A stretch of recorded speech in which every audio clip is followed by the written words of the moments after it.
கிறிஸ்துவுக்குள் மிகவும் பிரியமானவர்களே, ஆண்டவராகிய இயேசு கிறிஸ்துவின் விலையேறப்பட்ட நாமத்தினாலே உங்களை வாழ்த்துகிறேன்.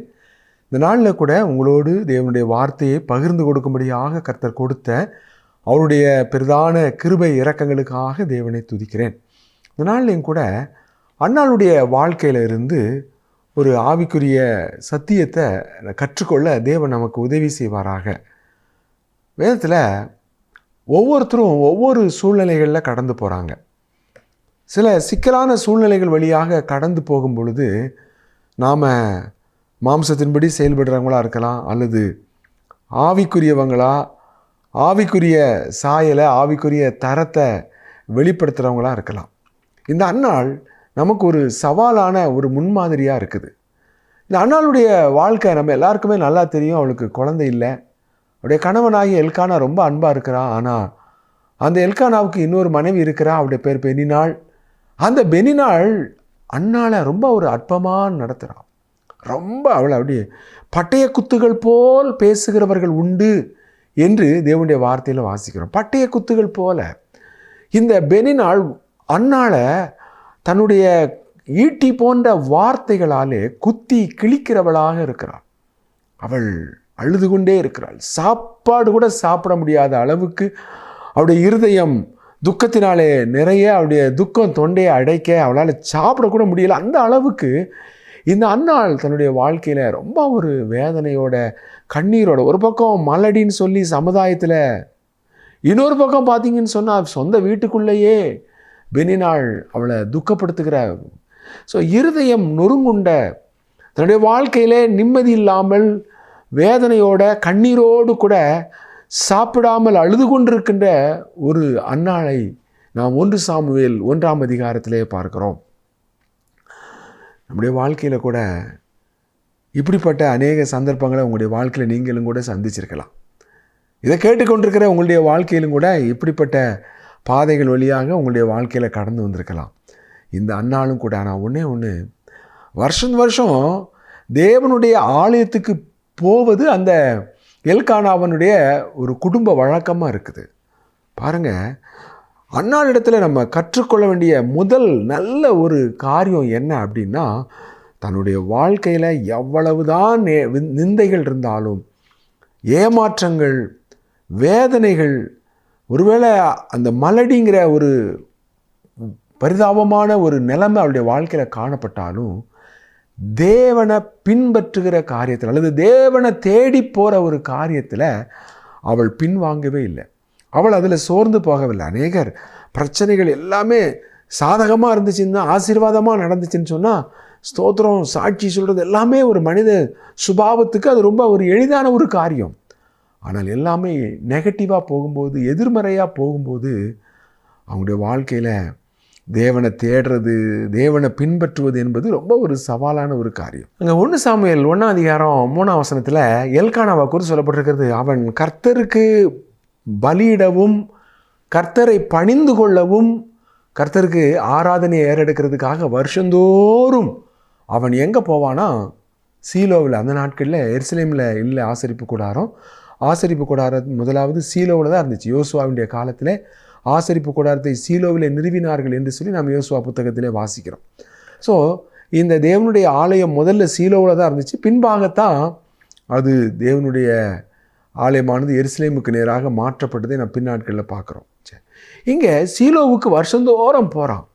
அப்போ இவ்வளவு தூரம் தன்னுடைய வாழ்க்கையில் ஒரு ஏமாற்றங்கள், தோல்விகள் காணப்பட்டாலும் கூட அவளுடைய இருதயமானது தேவனை பின்பற்ற காரியத்தில் ரொம்ப ஒரு ஆச்சரியமாக இருக்குது, ரொம்ப ஒரு சந்தோஷமாகவும் இருக்குது. அன்னாள் வருஷந்தோறும் போகிறான். ஆண்டவரை தேடுற காரியங்களிலே அவள் சோர்ந்து போகவில்லை. தேவனை பணிந்து கொள்வதிலே, தேவனை ஆராதிப்பதற்காக அர்ப்பணிப்போடு செல்வதிலே அவள் எந்த விதத்துலையும் அவள் சோர்ந்து போகலைங்க. நாம் வாசிக்கிறோம், அவன் வருஷந்தோறும் போவான். ஆனால் அங்கே என்ன நடக்கும்?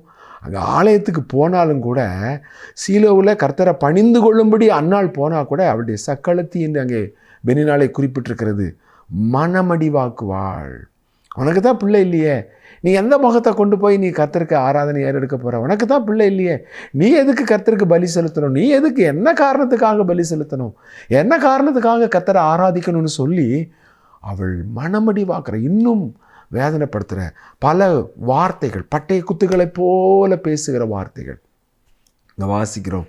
அவள் சாப்பிடாமல் அழுது கொண்டிருப்பாள். ஆண்டவருடைய சமூகத்துக்கு வந்துட்டா, ஆலயத்துக்கு வந்துட்டா, ஆண்டவரை பணிந்து கொள்ள வந்துட்டா. ஆனாலும் கூட விடுதலையோடு கூட தேவனை துதிக்க முடியாமல், பணிந்து கொள்ள முடியாமல் அவருடைய இருதயமானது கிழிக்கப்பட்ட வேதனையான ஒரு சூழ்நிலையை பார்க்குறோம். இப்படிப்பட்ட இந்த சூழ்நிலையில் அவள் என்ன செய்கிறா?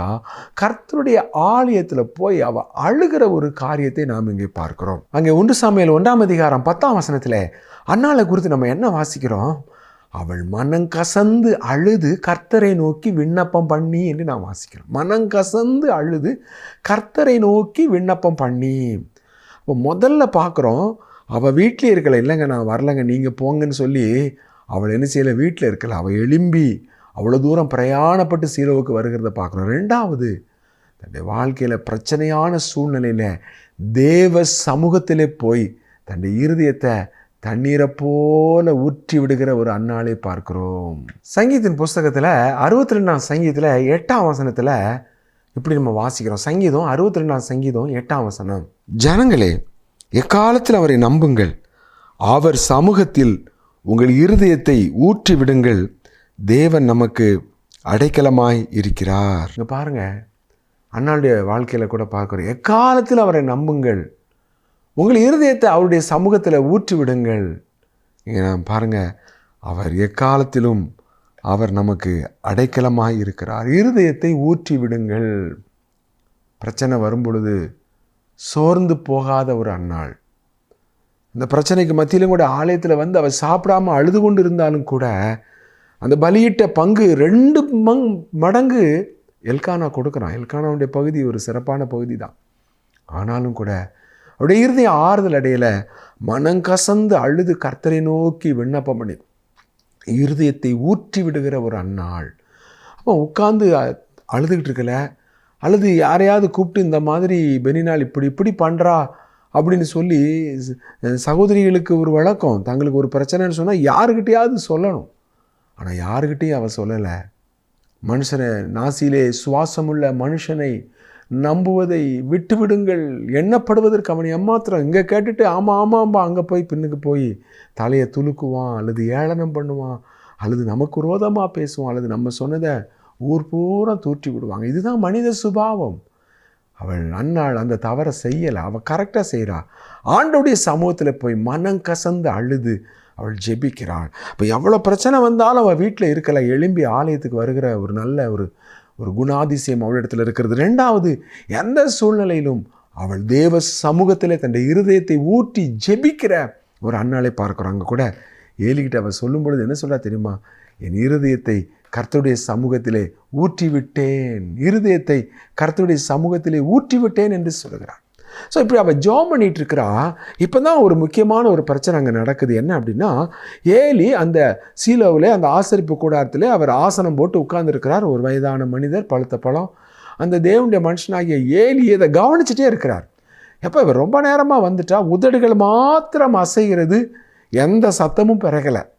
ஸோ இவ்வளவு நேரம் வந்து இவன் முழங்கால நிற்கிறா, உதடுகள் மாத்திரம்தான் அசையுது, ஆனால் சத்தம் கேட்கல. அவர் என்ன நினச்சிட்டாரு, ஏதோ இந்த பண்டிகைக்கு வந்த இடத்துல நல்ல திராட்சை ரசத்தை குடிச்சிட்டு அவன் வந்து ஏதோ பிதற்றி கொண்டிருக்கிறாள் அல்லது புலம்பி கொண்டிருக்கிறாள் என்று சொல்லி அங்கே ஏலி ஒரு தவறான ஒரு கண்ணோட்டத்தோடு கூட அன்னால கணிச்சிட்டார். ரொம்ப ஒரு வேதனையான ஒரு காரியம்தான். ஏலியினுடைய ஒரு பரிதாபமான ஒரு பலவீனமான ஒரு சூழ்நிலையை நாம் இங்கே பார்க்கிறோம். ஆசாரியனுடைய உதடுகள் அறிவை காக்க வேண்டும், வேதத்தை அவன் வாயிலே தேடுவார்களே என்று சொல்லி நாம் வாசிக்கிறோம் மல்கியாவிலே. ஆசாரியனுடைய உதடுகள் அறிவை காக்கணும், வேதத்தை அவன் வாயிலே தேடுவார்கள்.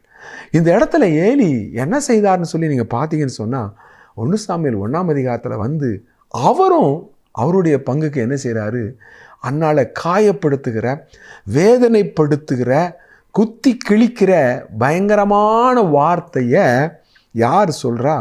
அங்கே ஏலி சொல்கிறத நம்ம பார்க்குறோம். வாசிக்கலாம். 1 சாமுவேல் 1:14 ஏலி என்ன சொல்கிறார் பாருங்க.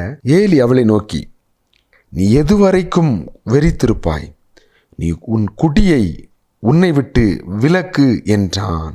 வெந்த புண்ணில் வேல் எடுத்து பாய்க்கிற மாதிரின்னு சொல்லுவாங்க. ஏற்கனவே புண்ணு வெந்து போய் இருக்குது, அதை தொட்டாலே பிஞ்சிரும், அந்த அளவுக்கு ரணகலமாக இருக்குது. அதில் கொண்டு போய் ஒரு ஈட்டிய வேலை எடுத்து அதில் குத்துனா எப்படி இருக்கும்? அதை மாதிரியான ஒரு சூழ்நிலை யாருக்குன்னா இந்த அன்னாளுக்கு.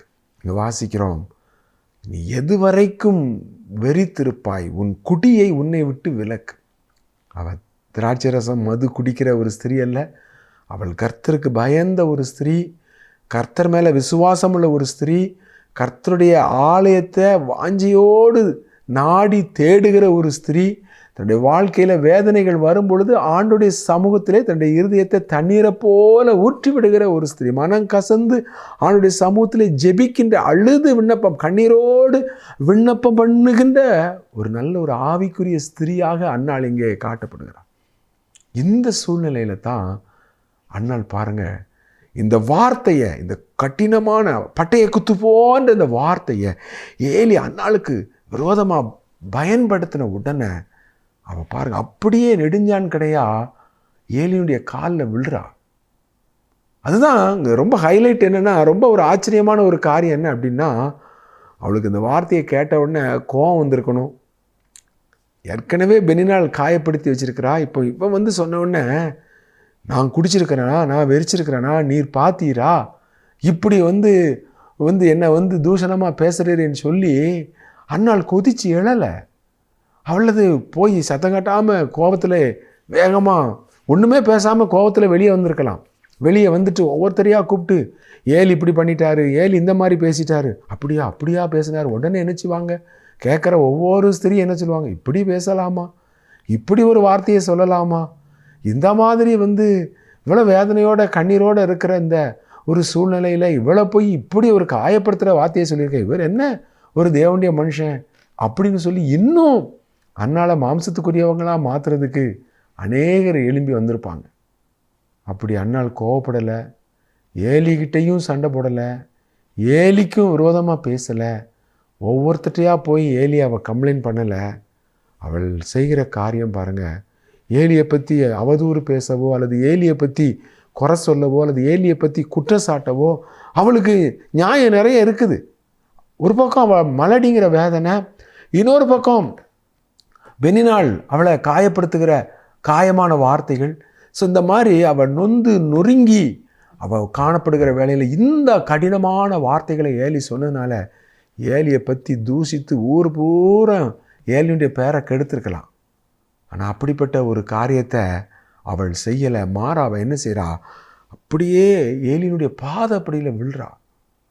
பாதத்தில் விழுந்து அவள் சொல்கிறா பாருங்க, அந்த வார்த்தை 15ஆம் வசனத்தில் வாசிக்கிறோம். 1 சாமுவேல் 1:15 அன்னாளுடைய ஆவிக்குரிய உயர்ந்த பண்பு அங்கே வெளிப்படுகிறதை பார்க்கிறோம். 15ஆம் வசனத்தை நம்ம வாசிக்கலாம். அதற்கு அன்னாள் பிரதியுத்தரமாக, அப்படியல்ல என் ஆண்டவனே, நான் மன கிளேசமுள்ள ஸ்திரீ, நான் திராட்சரசமாகிலும் மதுவாகிலும் குடிக்கவில்லை, நான் கர்த்தருடைய சந்நிதியில் என் இருதயத்தை ஊற்றிவிட்டேன். ஒரு வார்த்தை கூட அந்த ஏலிக்கு விரோதமாக ஒரு கடினமான ஒரு வார்த்தை கூட வராத ஒரு ஆச்சரியமான ஒரு சம்பவத்தை இங்கே பார்க்குறோம். அவளுக்கு கோபம் வரல, அவளுக்கு எரிச்சல் வரல, அவளுக்கு சுய பச்சாதாபம் வரல, அவள் தன்னைத்தானே நொந்து கொள்ளலை. அவள் பாருங்க, என் ஆண்டவனே என்ன பாருங்க, உம்முடைய அடுத்த 16ஆம் வசனத்தில், உம்முடைய அடியாளை பேலியாளின் மகளாக எண்ணாதேயும், என் இருதயத்தை கர்த்தருடைய சமூகத்தில் ஊற்றி நான் ஜெபித்து கொண்டிருக்கிறேன். ஏலியே பதறியிருப்பார், ஏலியே ரொம்ப வேதனைப்பட, ஒருவேளை ரொம்ப கோவப்பட்டு பேசியிருந்தா அதெல்லாம் எனக்கு தெரியும் போமான்னு சொல்லி விரட்டி விட்டுருப்பார். ஆனால் அவள் பாருங்க, ஏலி அப்படி ஒரு வேதனையோட அவள் சூழ்நிலைகளுக்கு மத்தியிலும் கூட அவள் விழுந்து சொல்கிறா, என் ஆண்டவனே. ஏலிக்கு எவ்வளோ ஒரு மதிப்பு மரியாதை கனம் கொடுக்கிற ஒரு அன்னாளை பார்க்கிறோம். அந்த இடத்துல எந்த விதத்திலும் அந்த தேவ மனுஷனாகிய ஏலிக்கு விரோதமாக பேசாத ஒரு பண்பு, ஒரு ஆச்சரியமான ஒரு குணாதிசயமாக இருக்குது. பாருங்க, உம்முடைய அடியாள் அப்படின்னு சொல்கிறான். உம்முடைய அடியாள், ஐயா நான் உம்முடைய அடிமை, உம்முடைய அடியாளை பேலியாளின் மகளாக எண்ணாதேயும். என்னை தவறாக கணிக்காதீங்க ஐயா, நானே ரொம்ப நொந்து போய் இருக்கிறேன், நான் ரொம்ப வேதனையில் இருக்கிறேன், நான் மன கிளேசமுள்ள ஸ்திரீ, ரொம்ப மன துக்கத்தினாலே நிறைந்து போய் இருக்கிறேன். என்னுடைய துக்கத்தை நான் உலக பிரகாரமாக மற்ற ஸ்திரீகளிடத்தில் போய் நான் பண்ணலை, என் இருதயத்தை கர்த்தருடைய சந்நிதியில் ஊற்றி விட்டேன். பாருங்கள், ஸோ நம்முடைய இக்கட்டான சூழ்நிலைகளில் நாம் எடுக்கிற தீர்மானங்கள் தான் நம்முடைய ஆவிக்குரிய வாழ்க்கையின் ஆசீர்வாதத்தை நிர்ணயிக்குது. இங்கே பார்க்குறோம், இந்த வார்த்தையை கேட்ட உடனே ஏலிக்கு ரொம்ப கஷ்டமாயிருது. பாருங்கள், அவர் 17ஆம் வசனத்தில் என்ன சொல்கிறாரு பாருங்கள். அதற்கு ஏலி, சமாதானத்துடனே போ, நீ இஸ்ரவேலின் தேவனிடத்தில் கேட்ட உன் விண்ணப்பத்தின்படி அவர் உனக்கு கட்டளையிடுவாராக என்றான். ஸோ இந்த இடத்துல அன்னாள் கோவப்பட்டு பேசியிருந்தா அவள் ஏலியின் இடத்துல இருந்து ஒரு ஆசீர்வாதமான வார்த்தையை பெற முடிஞ்சிருக்குமா அப்படின்னா பெற முடிஞ்சிருக்கவே செய்யாது. நிச்சயமாக ஒரு சாபந்தான் அந்த ஏலிக்கு அங்கே அன்னாளுக்கு கொடுத்துருப்பான். ஆனால் அப்படிப்பட்ட ஒரு சூழ்நிலைகளுக்கு மத்தியிலும் கூட இந்த அன்னாளுடைய வாழ்க்கையில் பாருங்கள், தேவனுடைய அந்த மனுஷன் தன்னை தவறாக கணித்து பேலியாளின் மகளாக நினைத்து அவன் பேசினாலும் கூட அவள் தான் பேலியாளின் மகள் அல்ல, தான் ஒரு ஆவிக்குரிய மகள் என்று சொல்லி. இன்றைக்கி கிறிஸ்தவ வாழ்க்கையில் இப்படிப்பட்ட ஒரு குணாதிசயங்களை தேவன் விரும்புகிறவராக இருக்கு. அதனால தான் அன்னாளுடைய இந்த சம்பவத்தை அப்படியே பதிவு பண்ணி வச்சுருக்காரு. ஒரு பக்கம் அவளுடைய குழந்தை இல்லாத ஒரு சூழ்நிலை, இன்னொரு பக்கம் பெனினாளுடைய கொடூரமான வார்த்தைகள், இன்னொரு பக்கம் தன்னை தவறாக கணித்து ஏலி ஒரு பக்கம் அவளை வேதனைப்படுத்துகிற சூழ்நிலை. இதுக்கு மத்தியில் தான் புதிய ஏற்பாட்டினுடைய வெளிச்சத்தில் பார்க்குறோம், தன்னுடைய சுயம் சிலுவையிலே அறையப்பட தன்னை ஒப்பு கொடுக்கிற ஒரு அன்னாளை நாம் இங்கே பார்க்குறோம். அவள் கோபத்தில் அவள் கொந்தளிச்சு எழும்பலை, தன்னுடைய சுயம் சிலுவையில் அறையப்பட ஒப்பு கொடுக்குறாள். இனி நான் அல்ல, கிறிஸ்துவே என்று அப்போஸ்தலனாகிய பவுல் கலாத்தியரில் சொன்னதை போல இன்றைக்கி சுயம் சிலுவையில் அறையப்படாமல் கோபப்படுகிறதும் பொறுமை இல்லாமல் கொந்தளிக்கிற ஒரு கிறிஸ்தவ சமுதாயத்திலே நாம் வாழ்ந்து கொண்டிருக்கிறோம். தங்களை நியாயப்படுத்தி கொள்கிறாங்க. ஸோ நான் கோபப்பட்டது சரிதான், நான் இந்த மாதிரி பேசுனது சரிதான்னு சொல்லி தங்களை நியாயப்படுத்துறதுக்கு தங்களை சுற்றிலும் அநேகர் ஆமாம் அது சரிதான், இந்த சூழ்நிலையில் யார் பொறுமையாக இருப்பா, நீ செஞ்சது சரிதான்னு சொல்லி இன்னும் சுயம் நசுக்கப்படாமல், சுயம் சாகடிக்கப்படாமல், சுயம் சிலுவையில் அறையப்படாமல் சுயத்துக்கு மறிக்கின்ற ஒரு ஜீவியம் இல்லாத ஒரு கிறிஸ்தவ உலகத்திலே வாழ்ந்து கொண்டிருக்கின்றோம். அதனால் ஒரு பெரிய சவாலுங்க. அவர் 2 தடவை சொல்கிறார், உம்முடைய அடியாள், உம்முடைய அடியாளை பேலியாளின் மகளாக எண்ணாதேன்னு சொல்கிறாரு. 17ஆம் வசனத்தில் ஏலி அவளுக்கு ஆசீர்வாதத்தை கூறுறார். சாபத்தை ஏற்கனவே அவளுடைய வாழ்க்கையில் சாபத்தின் வேதனையில் போயிட்டுருக்கிறா, மேலும் அவள் தன்னுடைய கோபத்தையும் எரிச்சலையும் பொறுமை இல்லாமல் அந்த சுயத்துக்கு அவள் மறிக்காமல் அவள் கோபத்துக்கு இடம் கொடுத்து இன்னும் அதிகமான சிக்கலை உண்டு பண்ணாதபடி, அந்த சாபத்தை இன்னும் அதிகமாக்காதபடிக்கு அவள் சாபத்தை ஆசீர்வாதமாக மாற்றுகின்ற ஒரு தெய்வீக ஆவிக்குரிய பண்பை அவள் அங்கே வெளிப்படுத்துகிறதை பார்க்குறோம். இங்கே நான் வாசிக்கிறோம் 18ஆம் வசனத்தில் கூட அவள் சொல்கிறா பாருங்க, உம்முடைய அடியாளே என்று சொல்லி நான் வாசிக்கலாம். 1 சாமுவேல் 1:18. அப்பொழுது அவள், உம்முடைய அடியாளுக்கு உம்முடைய கண்களிலே தயை கிடைக்க கடவுது என்றாள். பின்பு அந்த ஸ்திரீ புறப்பட்டு போய் போஜனம் செய்தாள். அப்புறம் அவள் துக்கமுகமாய் இருக்கவில்லை. உம்முடைய அடியாளுக்குன்னு சொல்கிறா. உம்முடைய அடியாளுக்கு என்ன கிடைக்க கடவுது? உம்முடைய கண்களிலே தயை கிடைக்க கடவுது. அவன் கோபத்தோடு போயிருந்தா தயை கிடைக்குமா? அவள் கோபத்தில் போய் வெளியே போய் தூற்றி பேசியிருந்தாள்னா இந்த ஆசீர்வாதம் கிடச்சிருக்குமா? அவள் தொடர்ந்து பிள்ளை இல்லாமல் தான் தன்னுடைய வாழ்க்கையில் வேதனையோடு இருந்திருப்பாள். அவள் எவ்வளவு தான் ஜெபம் பண்ணாலும், எவ்வளவு தான் ஆலயத்துக்கு வருஷந்தோறும் வந்திருந்தாலும், தன்னுடைய வாழ்க்கையில் தேவனுடைய ஆசீர்வாதத்தை பெறக்கூடிய ஒரு சரியான சந்தர்ப்பத்தை அவள் பயன்படுத்தி கொண்டாள் என்று சொல்லி நாம் பார்க்கிறோம். இன்றைக்கு நாம் இந்த அன்னாள் ஒரு சவால், சுயத்துக்கு மறிக்கின்ற ஒரு அன்னாள், தன்னுடைய வாழ்க்கையில் கோவப்படுகிறதுக்கு அல்லது பொறுமை இல்லாமல் பேசுகிறதுக்கு சூழ்நிலைகளை சந்தர்ப்பங்களை எல்லாம் யாருக்கிட்ட போய் சொன்னாலும் நீ பேசுகிறது சரிதாம்மா, நீ நடந்தது சரிதான்னு சொல்லுவாங்க. யாராவது ஒருத்தர் தான் சத்தம் போடுவாங்க, இது சரியில்லை, நீ அந்த இடத்துல பொறுமையாக போயிருந்துருக்கலாமே, நீ அந்த இடத்துல சகிச்சிருந்துருக்கணுமே. சரி, அவர் தேவனுடைய மனுஷன் தானே, வயதான ஆள் தானே, அவர் பாவம் 90 வயசுக்கு மேலே உட்காந்துட்ருக்கிறாரு, அவர் ஏதோ கண்ணு தெரியாமல் ஏதோ சொல்லியிருக்கலாம், நீ இப்படி கோவப்படலாமா அப்படின்னு யாராவது 1-2 பேர் தான் சொல்லுவாங்க. மிச்சம் 98 பேர் 90 பேருக்கு மேலே என்ன சொல்லுவாங்க? நீ செஞ்சது சரிதான் அன்னாள். யாராக இருந்தாலும் நான் அந்த இடத்துல இருந்தேன்னா இதை விட ஒருபடி மேலே தான் நான் நடந்திருப்பேன். நீ இவ்வளவு தூரம் அவர்கிட்ட ஒன்றுமே பேசாமல் அமைதியாக வந்துட்டியா, எனக்கு ஆச்சரியமாக இருக்குது. நானாக இருந்தேன்னா விடவே மாட்டேன்.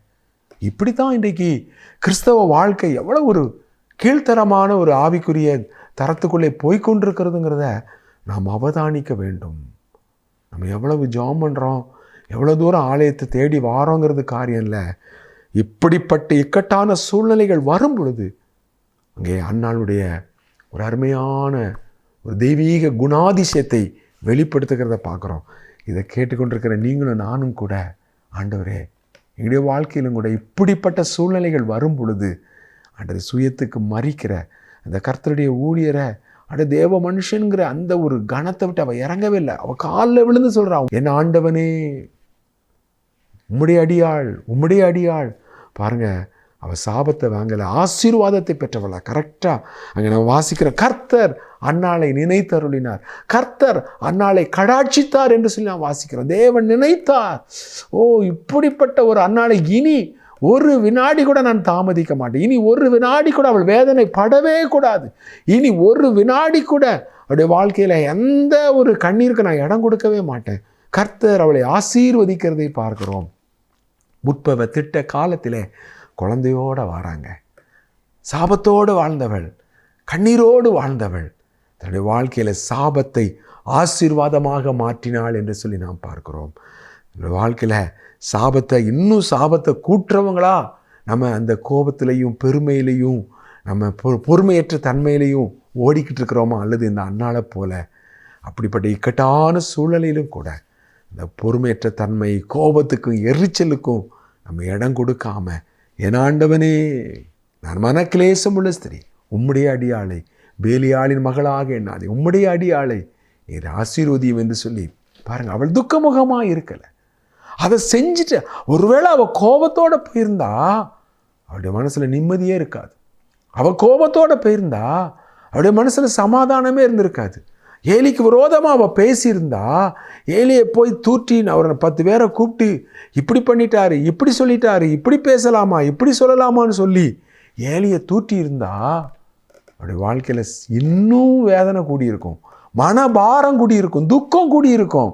ஒரு பக்கம் பிள்ளை இல்லைங்கிற ஒரு துக்கம், இன்னொரு பக்கம் ஆவிக்குரிய வாழ்க்கையிலையும் கூட பின்பாக அவள் என்னச்சுவா மனஸ்தாப்பட்டு வந்து கேட்பான், மன்னிச்சிருங்க, இப்படி உங்களுக்கு விரோதமாக பேசிட்டேன் அப்படின்னு வந்து அவள் ஏலிக்கிட்ட மன்னிப்பு கேட்டால் தான் அவளுடைய மன சமாதானம் அங்கே உண்டாகும். அது வரைக்கும் அவளுடைய இதயத்தில் மன சமாதானம் உண்டாகவே செய்யாது. அவள் மனம் திரும்பி அவள் தாழ்த்தினாதான் அந்த மன சமாதானத்தை பெற முடியும்.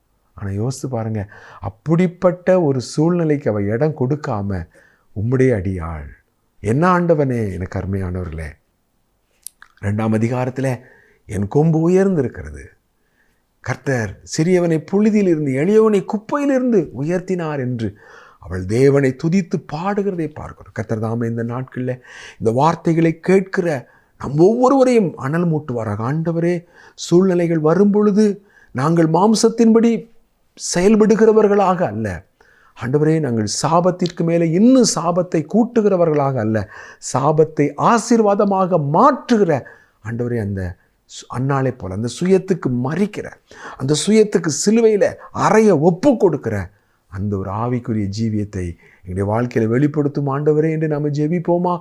நல்ல ஆண்டவரே, இந்த வார்த்தையை கேட்டுக்கொண்டிருக்கிற ஒவ்வொருவருக்காக ஸ்தோத்திரம். கர்த்தாவே, இந்த வார்த்தைகளுக்கு அவர்களுக்கு ஒரு ஆறுதலை கொடும், ஒரு சவாலாக இருக்கட்டும். கடந்த காலங்களிலே எந்தெந்த இடங்களிலே நாங்கள் தோற்று போனோமோ அதை நாங்கள் ஒத்துக்கொள்கிறோம். எங்கள் தேவன் எங்களை பலப்படுத்துவீராக. ஆண்டவரே, உம்முடைய ஆசீர்வாதத்தை பெற்றுக்கொள்ளுகிற ஒரு ஸ்தானத்துக்கு ஆண்டவரே, சாபத்தை ஆசீர்வாதமாய் மாற்றுகிற ஒரு ஆவிக்குரிய பண்பை வெளிப்படுத்த எங்களுக்கு உதவி செய்யும். உம்முடைய பரிசுத்த ஆவியானுடைய பலத்தை எங்களுக்கு தாரும். ஆண்டவரே, இதை கேட்டுக்கொண்டிருக்கிற ஒவ்வொருவருடைய அன்றைய ஆவிக்குரிய வாழ்க்கையை நீர்தாமே பலப்படுத்த வேண்டும் என்று இயேசு கிறிஸ்துவின் நாமத்தில் ஜெபிக்கிறோம் எங்கள் நல்ல பிதாவே, ஆமென். பிரியமானவர்களே, நீங்கள் இந்த நாளிலும் கூட கேட்ட வார்த்தை உங்களுக்கு மிகவும் பிரயோஜனமாக இருக்கும் என்றால் நீங்கள் இதை அநேகருக்கு இதை ஷேர் பண்ணுங்கள். அநேகர் இந்த தேவனுடைய வார்த்தையை கேட்பதற்கு நீங்கள் உதவி செய்யுங்க. நாம் மறுமுறை சந்திக்கும் வரைக்கும் கர்த்தர் உங்களை ஆசீர்வதிப்பாராக. இதே போன்ற இன்னும் அநேக வீடியோக்கள் யூடியூப்ல சேனலில் உண்டு. ராஜ்குமார் தங்கமணி என்று ஆங்கிலத்திலே நீங்கள் டைப் செய்வீர்களானால் இன்னும் அநேக வார்த்தைகளை கேட்கலாம். கேளுங்கள், மற்றவர்களுக்கும் அறிமுகப்படுத்துங்கள். கர்த்தர் உங்களை அபரிவிதமாக ஆசீர்வதிப்பாராக. ஆமேன், ஆமேன்.